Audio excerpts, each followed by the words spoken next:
बड़े माफिया एक दिन में अरबों का कोयला बेच रहे हैं। ये हमारे झारखंड की तस्वीर है, ये हमारे झारखंड की तस्वीर है। एक दिन में क्या बताइए, हम मेहनत करके जंगल जाते हैं, पत्ता तोड़ के लाते हैं, दतवन तोड़ के लाते हैं, लकड़ी चुन के लाते हैं, उसे मार्केट में ले जाके बेचते हैं। कितना रुपए मिलता है? ए दादी लोग बताइए आप, कितना रुपए मिलता है? 100, 150, 200, 300, इतना ही ना। यानी दिन भर मेहनत करने के बाद आपको मिलता है 300। और यहाँ माफिया लोग दिन में 3 लाख से लेकर 30 करोड़ तक कमाते हैं। ये मेरे झारखंड की तस्वीर है। इसलिए इस राज की तस्वीर को आपको बदलना होगा। इस राज की तस्वीर को 2 चीजों से बदल सकते हैं, या तो मतदान से या तो उलगुलाम से। हम चाहेंगे कि पहली तस्वीर, पहला प्रयास मतदान से हो, यानी अच्छे नेताओं को चुनना है। आज आपके बीच आएंगे, यही हेमंत बाबू आएंगे, क्योंकि आदिवासी समाज में उनको लोग बहुत मानते हैं। आके आपसे कहेंगे कि हम आदिवासी का बेटा हैं, आदिवासी का भाई हैं। लेकिन एक बात जान लीजिए, उनसे भी हिसाब लीजिएगा कि हेमंत बाबू, हम लोगों ने सरकार इसलिए बनाया था कि हमारी माँ बहन को सम्मान मिले, हमारे नौजवानों को रोजगार मिले। 1000 रुपए मैया सम्मान योजना के लिए हमने सरकार नहीं बनाया था। आज हेमंत सोरेन जी की पत्नी क्या है आपको मालूम है? गांडे की विधायक है। उनको विधायक बनने में कितना खर्चा हुआ मालूम है? 10 करोड़। एक विधायक बनने में, केवल कल्पना मैडम जी का विधायक बनने में खर्चा हुआ 10 करोड़। बताइए, अगर वो 10 करोड़ अगर वो गरीब गुरबों के लिए इन्वेस्ट करते, छोटे छोटे लघु उद्योग, छोटे छोटे कुटीर उद्योग या छोटी छोटी योजनाओं, चाहिए 10 करोड़ में कम से कम 1000 को आदिवासी का घर चलता कि नहीं चलता? ये केवल बताते हैं कि हम आदिवासी का बेटा है, आदिवासी की सरकार है। लेकिन हमको लगता है आदिवासी की सरकार नहीं, सरकार में केवल उनका परिवार है। ये तो भला हो दीदी, ये तो भला हो कि हेमंत सोरेन, बसंत सोरेन और सीता सोरेन का बेटा और बेटी है ना, उसका उम्र 25 साल पार नहीं हुआ है। नहीं तो उसी परिवार में और 5 को विधायक होता। आप केवल वोट देते हैं, 15 किलोमीटर पैदल चल के आते, जंगल जाते, लकड़ी चुन के लाते, हाट में बेचते, और बस वही गरीबी में हम लोग का जिंदगी चल रहा है। सही बोल रहे हैं। जिस दिन हेमंत सोरेन जी, बसंत सोरेन जी और सीता सोरेन जी, इनका बेटा और बेटी की उम्र जिस दिन 25 साल पार होगा, वो विधायक होंगे। इस दिन के लिए झारखंड राज्य आपने नहीं बनाया था। इस दिन के लिए हमने झारखंड राज्य नहीं बनाया था। एक परिवार के लिए झारखंड राज्य नहीं बना था। ये झारखंड राज्य 3.25 करोड़ की आबादी के लिए बना था। ये झारखंड राज्य उनकी सुख सुविधा के लिए बना था।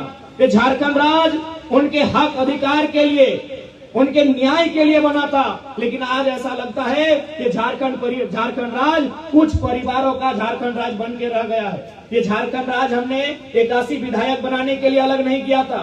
ये झारखंड हमने 81,000 नौजवानों को रोजगार देने के लिए अलग किया था। लेकिन आज हम 81 विधायक बना के रह गए। यही हमें लगता है बहुत सारी भाई लोग हैं जो आज CGL की तैयारी कर रहे हैं। कितने भाई हैं जो कॉलेज के छात्र हैं? हाथ खड़ा कीजिए। इतने हैं। बहन लोग, आप लोग कितनी हैं जो कॉलेज जाती हैं? आप लोग कॉलेज नहीं जाती हैं? अच्छा, स्कूल वाली हैं। आज CGL को लेकर बच्चे धरने में बैठे हैं।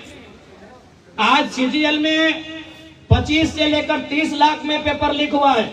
आप बताइए, इस बोरियो के क्षेत्र से मैं आपसे पूछना चाहता हूं, कितने माता पिता ऐसे हैं जो अपने बच्चों के लिए 25 लाख में नौकरी खरीद के देंगे? अरे आप तो छोड़िए, यहाँ हमारे पुलिसकर्मी भैया लोग हैं, छोटा बाबू हैं, बड़ा बाबू हैं, मैं इनसे ही पूछता हूँ, क्या ये लोग 25 लाख 30 लाख में अपने बेटे के लिए नौकरी खरीद पाएंगे?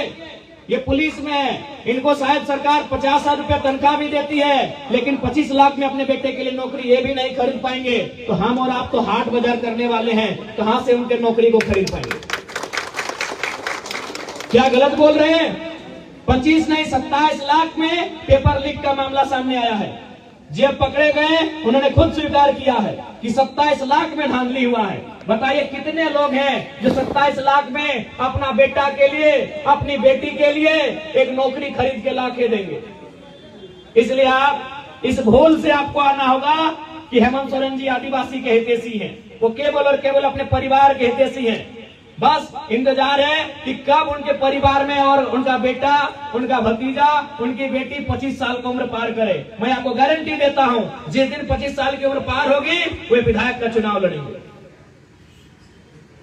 अभी आपको तय करना है कि आपको इसी प्रकार हाट बाजार में जाके दुतवन बेचना है, पत्ता बेचना है, इसी प्रकार लाचारी बेबसी में जीना है, या लड़के जो झारखंड हमने लड़के लिया था उसी प्रकार अपना अधिकार लड़के लेना है। कि आपको तय करना है,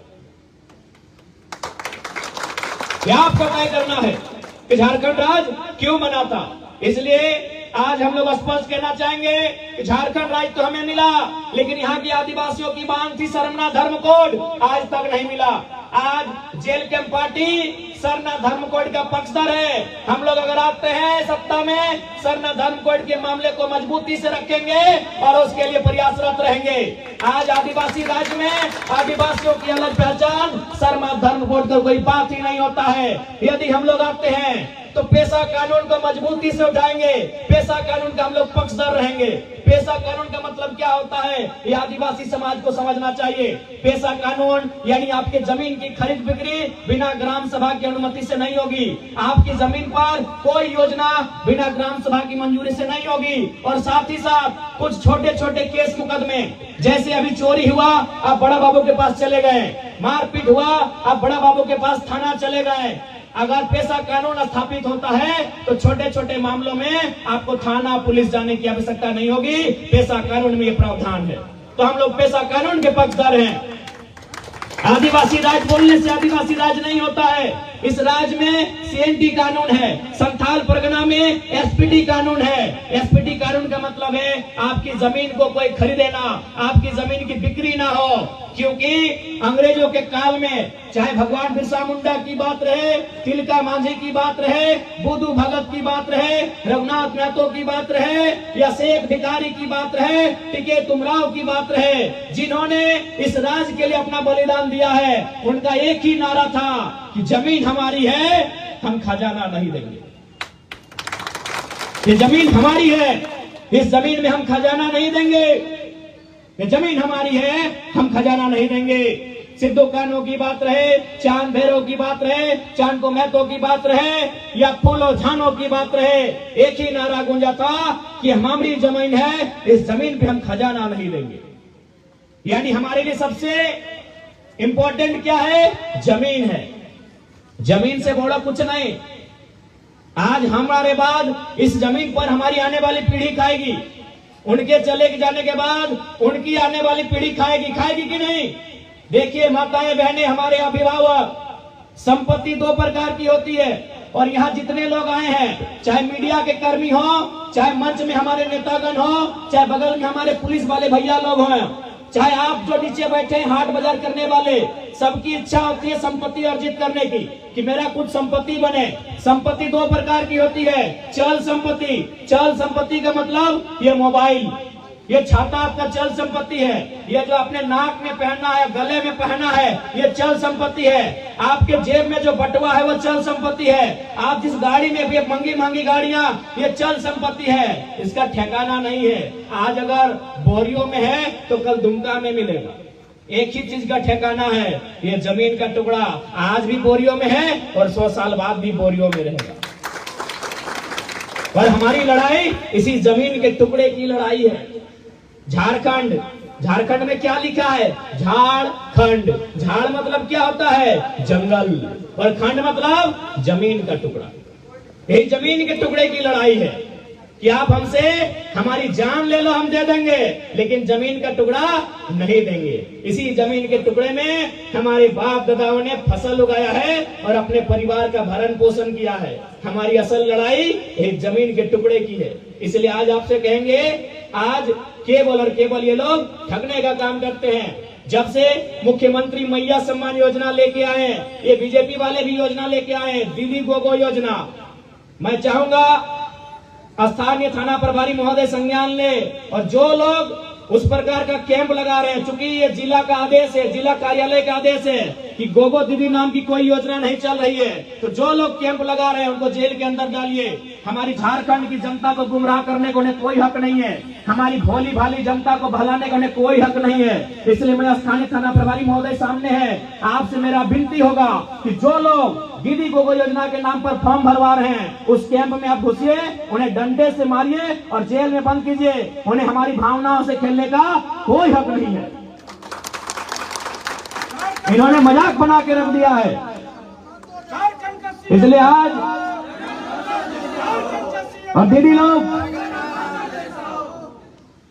दीदी लोग यदि मुख्यमंत्री की पत्नी, क्योंकि आप मुख्यमंत्री घर में रहते हैं, कल्पना भाभी ने जिम्मा संभाला है, यदि कल्पना भाभी आएंगी आपसे मिलने, ठीक है, आपकी बहू है, सम्मान कीजिए उनका, तिलक लगाइए, पांव धुलाइए, जो भी आपका नियम है कीजिए। लेकिन एक सवाल पूछिएगा कल्पना भाभी से कि भाभी आप 1000 रुपया दे के इतना महिमा मंडन कर रही है, आप अपनी इतनी बड़ाई कर रही है, जैसे आपने हमको बहुत बड़ा कोई उपहार सोना चांदी दे दिया है। उनसे पूछिएगा कि बताइए तो भाभी आपकी सैलरी कितना है? ठीक है, आप हमको 1000 रुपया दे रहे हैं ना, 1000, बताइए आपकी सैलरी क्या है? मालूम है उनकी सैलरी 3 लाख। आज के डेट में विधायकों की सैलरी क्या है? 3 लाख है। उस हिसाब से हेमंत सोरेन जी की तनख्वाह 3 लाख, बसंत सोरेन जी की तनख्वाह 3 लाख, सीता सोरेन जी की तनख्वाह 3 लाख, कल्पना सोरेन जी की तनख्वाह 3 लाख और उनके पिताजी गुरुजी राज्यसभा सांसद हैं, उनकी भी तनख्वाह 3 लाख। तो 5 दिया 15 लाख, यानी उनके परिवार को जा रहा है 15 लाख और आपको दे रहे हैं 1000 और मंच में आके कह रहे हैं हमने बहुत बड़ा काम किया। अभी आपको सोचना है, ये आपको समझना है, ये आपको समझना है भैया कि उन्होंने कितना बड़ा काम किया है। अच्छा एक बात बताइए, मैया लोग का सम्मान कहाँ है? पहला बात, मैया का सम्मान मैया के सम्मान में नहीं है, मैया का सम्मान उसके भैया के सम्मान में होता है, मैया का सम्मान उसके बप्पा के सम्मान में होता है, मैया का सम्मान उसके पति के सम्मान में होता है। तो सरकार से बोलिए, बीजेपी वालों से भी बोलिए कि ये ड्रामा, ये मैया सम्मान का योजना का ड्रामा, ये दीदी को ड्रामा बंद कीजिए। यदि आपको सच में मैया को सम्मान देना है तो हमारे घर में जो पढ़े लिखे लड़का और लड़की है, जो पढ़ा लिखा लड़का लड़की है, उसको 15,000 से 25,000 का नौकरी कैसे मिले, ये बात कीजिए। उनको 15,000 से 25,000 का नौकरी कैसे मिले, ये बात कीजिए। क्या गलत बोल रहे हैं भैया लोग? क्या दीदी लोग गलत बोल रहे हैं? ए दादी गलत बोल रहे हैं क्या? ये 1000 में क्या होगा बताइए? 1000 रुपया में आपका राशन होगा, दाल चावल होगा, नमक होगा, तेल होगा, क्या होगा 1000 में? इसीलिए कहिए ये ढकोसला, ये ड्रामा मत कीजिए। हमें दीदी को कोई योजना भी नहीं चाहिए, हमें मैया सम्मान भी योजना नहीं चाहिए। आप उस पैसे से कोई ऐसा काम कीजिए कि हमारे पढ़ने लिखने वाले नौजवानों को, चाहे वो लड़का रहे चाहे लड़की रहे, उसको 15,000 से 25,000 तक का महीना मिले, ऐसी व्यवस्था कीजिए।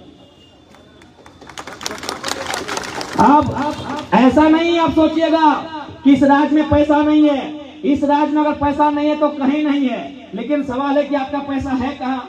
आपका पैसा नेताओं के दरबार में है, आपका पैसा भ्रष्ट IAS IPS की तिजोरी में है, आपका पैसा बेईमान कॉर्पोरेट की जेब में है। इस राज्य में अगर पैसा नहीं है तो क्या बंगाल में मिलेगा, बिहार में मिलेगा?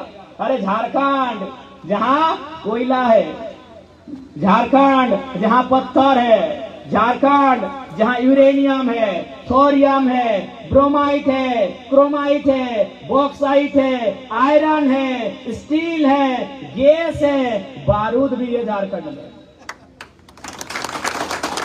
यदि झारखंड में नौकरी नहीं है तो क्या बंगाल और बिहार में मिलेगा? बताइए। झारखंड में पैसा है, आपका पैसा नेता ऐश कर रहे हैं। जैसे अभी मुख्यमंत्री जी को एक दिन मन किया कि चलिए क्रिकेट खेलेंगे, पता है कितना खर्चा हुआ था? 70 लाख। 70 लाख में एगो योजना आ जाएगा, 70 लाख में एगो पंचायत में योजना आ जाएगा। मालूम है अभी झारखंड में जो मंत्री लोग हैं 11-12 को, उनका घर कितना में बना है? 6 करोड़ में। आपका घर कितना में बनता है? 1,25,000। तो चलिए यही गुना भाग करते हैं, 6 करोड़ यानी 6 के बाद 7 को 0 और 1,25,000 0 0 काटिए 125 और ऊपर में जो है इसको गुना भाग कीजिए 480 रिजल्ट आता है। यानी 480 को परिवार को जो आवास मिलता, एक मंत्री हड़प के बैठा है और बोलता है खजाना खाली है। कोई खजाना खाली नहीं है, आपका हिस्सा मंत्री की तिजोरी में है। मुख्यमंत्री ने इस वर्ष कई फॉर्च्यूनर लिया है मालूम है आपको? कितने? सद्बुद्धि नहीं है, नेताओं की नीयत नहीं है, और कहां से रहेगा? आधा से ज्यादा मैट्रिक फेल है, आधा से ज्यादा मैट्रिक फेल है, मालूम है कि नहीं? 12 में 6 को मंत्री नॉन मैट्रिक है। कहां से इनके पास प्लानिंग रहेगा? कहां से इनके पास डिजाइनिंग रहेगा? अच्छा बताइए, इससे पहले जो बीजेपी की सरकार थी, आपके जो बच्चे स्कूल जाते थे उनका स्कूल का ड्रेस क्या था? लाल रंग का था, थोड़ा सा कत्था रंग लगाते हैं टीका पोका, कत्था रंग का था। अच्छा एक बात बताइए, यहाँ जितने भैया लोग आए हैं थोड़ा देखिए तो कितने लोग कत्था फुल पैंट पहन के आए हैं? एक भी नहीं। कौन रंग लेके आए हैं? हरा। चेक कीजिए तो कितना लोग हरा जींस पहन के आए हैं? एक भी नहीं। इसका मतलब क्या है? अवेलेबल नहीं है। इसका मतलब क्या है? एकदम समझिएगा कि यदि सरकार नीला रंग का कपड़ा लेके आती, यदि सरकार व्हाइट कलर का कपड़ा लेके आती, यदि सरकार काला रंग का कपड़ा लेके आती, तो उस रंग का कपड़ा सिंह जी के दुकान में भी मिलता है, पांडे जी के दुकान में मिलता है, राय जी के दुकान में मिलता है, टूडू जी के दुकान में भी मिलता है, सोरेन जी के दुकान में मिलता है, भगत जी के भी दुकान में मिलता है, और अंसारी जी और महतो जी के दुकान में वो रंग का कपड़ा मिलता है। यानी आप मार्केट में कहीं खरीद सकते हो। तब सरकार क्या करती है? सुनिए कैसे घोटाला करती है। जब नई सरकार आती है, सबसे पहले वो अपने आईएएस को जिम्मा देती है कि कैसे कमाना होगा। तो फिर वो क्या करती है? एक कपड़ा बना कि भाई आपको हम 6 महीना का टाइम नहीं है, एक ऐसा कपड़ा लेके आइए जो मार्केट में नहीं है। अब वो लेके आई हरा रंग का कपड़ा। अब मान के चलिए झारखंड में स्टूडेंट है 80 लाख, 80 लाख, एक बच्चा खर्चा करेगा 1000 रुपए, तो 80 लाख गुना 1000, चलिए यही गुना करते, पढ़ा लिखा स्टूडेंट है, मैथ कमजोर नहीं है, तो 80 लाख में 3 जीरो, अगर 2 जीरो देंगे तो 80 करोड़, और 1 जीरो देंगे तो 8 अरब। अब चूंकि सरकार 5 साल चलेगी, यानी 8वां वाला बच्चा 12 तक जाएगा, यानी कितना हो गया? 8 अरब गुना 5, 40 अरब। अगर उसमें जेन्युइन लागत 10 अरब है तो 30 अरब का घोटाला है। अब मेरी बात सुनिए।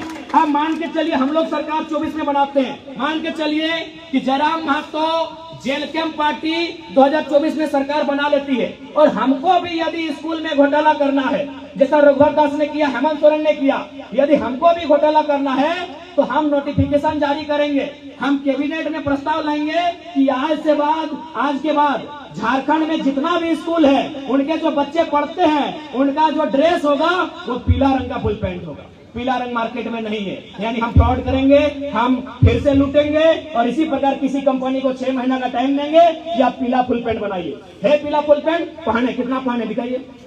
कौन पहने पीला फुल पैंट दिखाइए? पहने हैं। इसी प्रकार झारखंड को लूटा जा रहा है। यदि हमको 29 में फिर घोटाला करना हो तो हम 29 में क्या नियम लाएंगे कि आज के बाद से जो ड्रेस होगा स्कूल का वो फुल पैंट का रंग गुलाबी होगा। दिखाइए कितना लोग गुलाबी पहने। एक पढ़ा लिखा लड़का है, एक मामूली बात है लेकिन समझा दी। समझना आपको है, नहीं समझना आपको है। चलिए और एक उदाहरण देते इस चबूतरा से।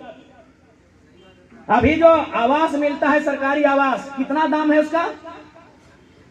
1,20,000, 25,000, 1.5 लाख से ज्यादा नहीं। पता नहीं आपको कितना मिलता है। हमारे धनबाद बोकारो में जो ग्रामीण में मिलता है उसका दाम है 1,25,000 दाम है। इस चबूतरे में हम खड़ा है, बताइए चबूतरा का दाम कितना है? इसका राशि क्या है? 2.5 लाख से 3 लाख। अब हमको एक उत्तर दीजिए कि घर बनने में ज्यादा खर्चा है कि चबूतरा बनने में? घर बनने में, घर बनने में। लेकिन चबूतरा बनने में पैसा लगाते क्योंकि घोटाला करना। तो बोलेगा कौन? आप किसी भी इसको चबूतरा मत गिनिए, ये चबूतरा नहीं आएगा, ये शेड आएगा। आप किसी चबूतरा को देखिए, इसमें कुछ नहीं रहता, सिर्फ चबूतरा है। उसका दाम लगभग 2.5 लाख से 3 लाख होता है। आप देखिए प्राकृतिक राशि वहां लिखा रहता है 2.5 लाख से 3 लाख। अब आप समझदार हैं, आपको भी मालूम है कि आवास बनने में क्या होता है। पहले नीचे एक बार ढलाई होता है, लिंटन में ढलाई होता है, छत में ढलाई होता है, फिर पलस्तरा होता है, फिर पेंट होता है, फिर दरवाजा लगता है कि नहीं? एगो बच्चा भी जान जाएगा कि चबूतरा में ज्यादा खर्चा है कि प्रधानमंत्री आवास में। आवास मिल रहा है 1.25 लाख का, चबूतरा मिल रहा है 2.5 लाख का। ये होता है घोटाला, ये है आपका पैसा। इसलिए अगर हम लोग सरकार में आते हैं तो नो डाउट हम लोग कोई ज्यादा तीर मारने का काम नहीं करेंगे, बस घोटाला में कंट्रोल कर देंगे। ये झारखंड सोना है।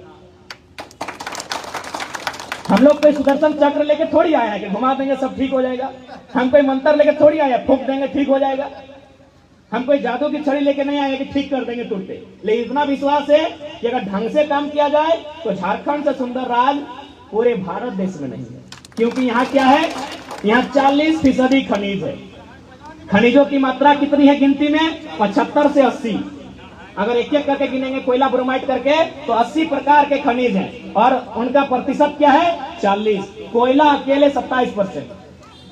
कोयला राजधानी धनबाद, मायका की राजधानी कोडरमा। यानी हमारा एक एक को जिला, एक एक को मिनरल्स देता है पूरे देश को भारी मात्रा में। लेकिन दिक्कत क्या है? इनकी नीयत में दिक्कत है। क्यों दिक्कत है? मैं इनको मालूम है क्या खान साहब कहाँ जाएंगे, बस बीजेपी को हराना है, खान साहब का वोट मेरे पास, इनको कोई दिक्कत नहीं, कुछ दीजिए चाहे नहीं दीजिए। आदिवासी कहाँ जाएंगे, बस ऐसे दिखाना है। अच्छा ये बिजनेसमैन है, बढ़िया वर्ग है, ये तो भाई बीजेपी के वोटर्स हैं, ये आदिवासी है तो जेएमएम वाले हो गए, ये कांग्रेस यार मुस्लिम है, ये तो हमारे वोटर हो गए। यानी आपको उन्होंने अपना वोट बैंक बना लिया है, आपको अपना बंधुआ मजदूर बना लिया है। एक बात स्पष्ट जान लीजिए, अब तो चुनाव मुद्दा में होता ही नहीं है।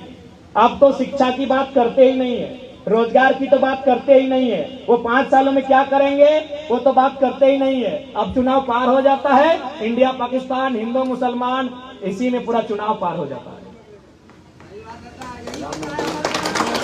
एक और उसके लिए दोषी कौन है मालूम है? हम और आप दोषी है, जनता दोषी है। क्यों दोषी है मालूम है? अभी चंपई सोरेन चर्चा में है क्योंकि उन्होंने बीजेपी ज्वाइन कर लिया है।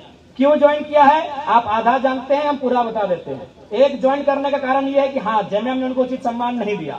दूसरा कारण यह भी है कि अपना बेटा बाबूलाल सोरेन के लिए टिकट मांग रहे थे। यानी चंपई सोरेन जो शख्स 2 बार मंत्री रहे, जो शख्स मुख्यमंत्री रहे, जो शख्स 25 साल से विधायक हैं, उनको भी चिंता है अपने बेटे की। सोचिएगा बात को कि जो शख्स 25 साल मंत्री विधायक बन के रहा, मुख्यमंत्री बन के रहा, उसको भी चिंता है अपने बेटे की कि बेटवा को टिकट कैसे मिलेगा घाटशिला से, और आपको चिंता नहीं आपके बेटे की। तो कौन जिम्मेवार है भैया, कौन जिम्मेवार है? इसको उसको बोलने से क्या होगा, इसको दोष देने से क्या होगा? आपने कभी सवाल किया कि हम अपने बेटे के भविष्य के लिए आपको वोट दे रहे हैं? आप प्रत्येक जिला स्तर में एगो विश्वविद्यालय, एगो महाविद्यालय की स्थापना करेंगे जहां UG to KG to PG की पढ़ाई फ्री होगी। आपने ये चर्चा किया? नहीं चर्चा किया। आपने कहा कि प्रत्येक पंचायत में एक स्वास्थ्य केंद्र होगा जहां एक एमबीबीएस डॉक्टर बैठेगा जो हमारी इलाज का, हमारी सेहत का ख्याल रखेगा? नहीं किया। आपने बस यही देखा कि इंडिया बोल रहा है बीजेपी वाला, पाकिस्तान बोल रहा है ये वाला, हिंदू का पक्ष ये ले रहा है, मुसलमान का पक्ष ये ले रहा है, मुद्दा का पक्ष कौन ले रहा है आपने चर्चा ही नहीं किया। अरे भाई सोच के देखिए, चंपई सोरेन अपने बेटे की चिंता कर रहे हैं। हमारे धनबाद में एक सांसद बने, अब वो चिंता कर रहे हैं कि मेरी पत्नी को बागमारा का टिकट कैसे मिलेगा। गिरिडीह के सांसद को चिंता है कि रामगढ़ से मेरे बेटे को टिकट कैसे मिलेगा, है कि नहीं है? अरे निशिकांत दुबे जी को चिंता है कि इस बार हम तो सांसद 4 बार बनिए गए, 3 बार, अब हमारी वाइफ को टिकट कैसे मिलेगा, जरमुंडी तरफ दे देते हैं। उनको भी चिंता है अपनी पत्नी की, उनको भी चिंता है अपने बच्चों की। अभी मुख्यमंत्री ने क्या किया? अगर ये आदिवासी का हितैषी थे तो कल्पना सोरेन के जगह कोई सरिता सोरेन को विधायक बना देते। उनको भी चिंता है कि मेरी पत्नी विधायक कैसे बने। अभी सीता सोरेन जमा से अपनी बेटी को चुनाव लड़ाएंगी, 3 बार की विधायक, पूरा परिवार विधायक सांसद, फिर भी उनको चिंता है मेरी बेटी विधायक कैसे बनेगी। लेकिन आम जनता को चिंता नहीं है कि मेरा बेटा का शिक्षा का बजट क्या होगा, मेरी बेटी नर्स बनेगी उसका बजट क्या होगा, मेरे बेटे को 24 साल होने के बाद एक प्राइवेट भी नौकरी लगेगा तो उसका महीना का रेट क्या होगा, इस बात की चिंता ही नहीं आपको। इसीलिए आज भी हम धक्के खा रहे हैं, आज भी हम लात जूते खा रहे हैं। तो इसलिए एक बार यदि आपको विश्वास लगता है तो इस राज्य में हमें मौका दीजिए, इस राज्य को हम लोग बदलेंगे। और कैसे बदलेंगे? ये हमने पूरी दुनिया के सामने कहा है, अग्रेशन से बदलेंगे। इंटरव्यू देखा था ना आपने कॉन्क्लेव में 10 घंटा, कौन कौन थे? हेमंत सोरेन भी थे। इंटरव्यू देख ले है ना, हेमंत सोरेन हलथीन, चंपई सोरेन हलथीन, सुदेश महतो हलथीन, तो जाके नेता प्रतिपक्ष अमर बावरी हलथीन। अरे हाँ, असम के मुख्यमंत्री हेमंत बिश्व शर्मा भी हल है। ये बगल के तोहर मंत्री दीपिका सिंह पांडे, राजमहल के विधायक अनंत ओझा, ऐसा 12-15 गो मंत्री, विधायक, सांसद और मुख्यमंत्री हल है। सभी की बोल रहा है कि हम राज्य को ऐसे चलाएंगे, हम राज्य को ऐसे चलाएंगे, ऐसे चलाएंगे, ऐसे चलाएंगे। एक एक शख्स है पारसनाथ के टाइगर से की बोल रहे मालूम हो कि जो अच्छा काम करेंगे वो हवलदार भी है तो नमस्कार है, गलत करेगा तो दामोदर में ले जाके पटक देंगे। चाहे कि हमको लगता है ये मीठा मीठा बात से झारखंड नहीं चलेगा। आप झारखंड में कहीं जाइए, भैया मेरा जमीन हड़प लिया है, भैया 40 साल से जमीन ली है, नौकरी नहीं मिला है, भैया मेरा जमीन बिल्डर ले लिया है, भैया मेरा साइन वीडियो साहब नहीं कर रहा है, भैया मेरा जमीन लूटने में डीसी का मदद है। आज 24 साल से झारखंड में यही हो रहा है। इसीलिए हमने साफ कह दिया है, जो ईमानदार है उसको नमस्कार है, और यदि कोई झारखंड के भविष्य के साथ खिलवाड़ करेगा तो पारसनाथ के गजार में उसका स्वागत रहेगा।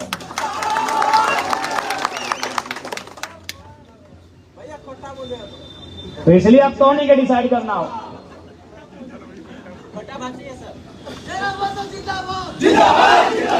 ना जिंदाबाद ना है, हमने की कोई दिक्कत ना है। हमने ऐसे भी पुरान नेता ना लगे, देखिए करे ट्राउजर पहन के आए लियो, टी शर्ट पहन के आए लियो, तो हमने एकदम नौतन नेता लगे। हमरा तो जेबर माला पहना भी हमें तुरते खोल के रख दो, हमरा हो गलो पसंद ना, एकदम नया नोता है। देख ले तो सामने ही आगे 200 टाका के ट्राउजर हो, टी शर्ट हम ना जाने हो, आके देख ले, स्कैन कर ले कितना लगो।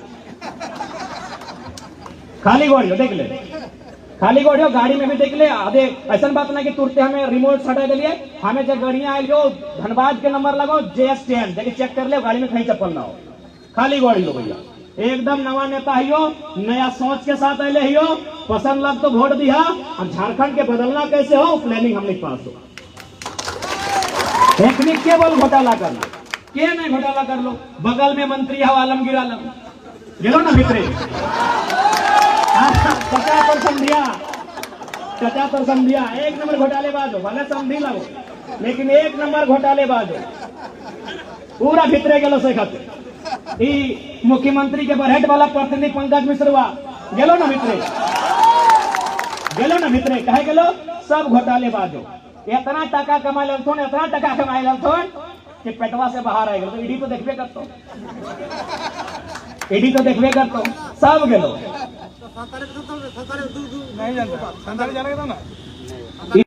तोहनी से पूरा विश्वास कर रहे हो। तोहनी चूंकि साहेबगंज जिला हम फर्स्ट टाइम आ रही हो, वहाँ खातिर शायद तोहनी के लागो कि बाबू नया लड़का है, की करते नहीं करते। एक बार फोन घुमाई लिए धनबाद बोकारो में, केकरो घुमाई, वीडियो के, सीईओ के, मैनेजर के, एसपीओ के, HR के, ककरो घुमाई है। और खाली इतने बोलिए कि सर टाइगर जरा मत हो, बोलेगा रिक्वेस्ट करना मत लो, थोड़ा दूरी रखना। ये बागमारा वाला देख लिया वीडियो, पूरा देश में ओकर तारीफ फैलाई कि नहीं भाई लड़का कोई बोले गलत भी कर रहा है, कोई बोले सही भी कर रहा है, लेकिन सच्चाई की अगर जान भी ना तो बड़ा बुरा लगता है। 133 गो वर्कर ओकर हाजिरी बना है 32,000 रुपया महीना, और मिल रहा है 6,000। इतना अन्याय की कोई हिसाब ही ना हो। तो चूंकि मीडिया फोटवा खींचे हलो तो हम बतला टेबला मार लिया, हमारा इतना गुस्सा चल रही का परवाह मारते। तो गलत आदमी हमने सरकार में बिल्कुल बख्शल ना जीतो। जो ईमानदार रह तो अपने के प्रमोशन भी मिलतो, अपने के तारीफ भी तो, मेडल भी तो। और जे गलत कर तो भैया ओकरा हम राखली पारसनाथ पहाड़ में बढ़िया जौन देखलिए गजार में लेके तो हमने के छोटा सा समय ना चुकी, फिर हमने के जाना हो राजमहल। एक छोटा सा घटना बताया देखियो, गिरिडीह में हम चुनाव लड़ रहे हैं, तो के मालूम हो और मालूम कर ले, भारत के इतिहास में 1952 से चुनाव है, पहली बार फर्स्ट अटेम्प्ट, 1 साल पहले कोई फेस वैल्यू ना आए, और पहली बार 3.5 लाख वोट भारत के इतिहास में कोई लेके ना आए। इंडिया के बात करें, फर्स्ट अटेम्प्ट 3.5 लाख वोट, ठीक है हार के लिए कोई बात ना है, लेकिन इंडिया के इतिहास में कोई लेना ना ले, फर्स्ट अटेम्प्ट, फर्स्ट चुनाव, और 1 साल पहले को कोई फेस वैल्यू नहीं, प्रखंड में चेहरा हमर ना है, कोई ना जाना है। तो एक दिन गिरिडीह में इसने चर्चा व्यवहार है, जैसे यहाँ प्रखंड हो तो बगल में देखे चाय की दुकान हो, तो मार्केट हो, तो मार्केट में 2 ऑफिसर बैठ कर चर्चा कर रहा है कि सर जयराम महतो का बहुत हवा है, लग रहा है कि गिरिडीह लोकसभा से जयराम महतो चुनाव जीत सकते हैं। तो एक हम बोल रहे कि अगर जीत भी जाएंगे तो क्या उखाड़ लेंगे दिल्ली में, वो अकेला कुछ नहीं कर पाएंगे सर। तब दूसरा फिर बोल रहे कि सर आप ठीक बोल रहे हैं, जयराम महतो अकेले दिल्ली में कुछ नहीं कर पाएगा, 543 को एमपी रहेगा, मोदी का टीम अलग है, राहुल गांधी का टीम अलग है, इनको क्या मौका मिलेगा वहां। तब दूसरा बोल रहे कि सर ये बात तो सही है कि जयराम दिल्ली में कुछ नहीं करेगा, लेकिन मेरा दिल कहता है सर जहां से दामोदर नदी और बराकर नदी का सीमा बनता है उसके बीच में कोई गलत करेगा तो रोड में पटक देगा सर। आप ठीक चंद्रपुरा में घटना घट गई। चंद्रपुरा यानी एकदम कोयला के खदान, चंद्रपुरा यानी बड़का power plant, CTPS thermal plant, वहां एक सोलर प्लांट लागे वाला है। रैयत वहां जमीन के बदले नौकरी मांग ले, हर जगह मांगा है कि जमीन ले, जमीन के बदले नौकरी ले, चंद्रपुरा में भी मांग ले। लेकिन जानबे कर रही कि ईस्ट इंडिया कंपनी की तरह कंपनी सब जुल्म कर रहा है, उल्टा अपनी 21 गो लड़का पे FIR कर दिले, कंपनी वाला मैनेजमेंट 21 गो लड़का में केस कर दिले 353 के धारा के साथ। और की बोल रहे मैनेजर मालूम हो कि सर केस को अभी आगे मत बढ़ाइए, केस भरल 1 जून के, कल सर 4 तारीख का इंतजार कीजिए, 4 तारीख को वोट का गिनती है। यदि जयराम महतो गिरिडीह का MP बन जाते हैं तो भूल से भी केस को आगे मत बढ़ाइएगा सर, नहीं तो घर घुस के मारेगा। ये मैनेजर के बयान है कि अगर जयराम महतो MP बन जाते हैं तो भूल से भी केस को आगे मत बढ़ाइएगा, नहीं तो घर में घुस के पीटेगा वो। इसीलिए इंतजार कीजिए 4 तारीख का, केस हुआ 1 तारीख को, इंतजार कीजिए 4 तारीख का। अगर वो हारेगा तो केस भेजेगा, सही में हम चुनाव हारे, 5 तारीख को केस चला गया तेनुघाट। ये उनको भी अंदाजा हो गया है कि अगर ये लड़का सिस्टम में आया तो भैया उथल पुथल मचेगा। अब ये आपको तय करना है नौजवानों, और ये आपको तय करना है कि झारखंड की दिशा और दशा को कहां लेके जाना है। और तोहनियों के आदिवासी माने तोहनियों, आदिवासी खाली कल्पना सोरेन नहीं लगे, हियो जो बैठले हैं मैया जेठियन ददियन, हाँ सब गोगो बाबा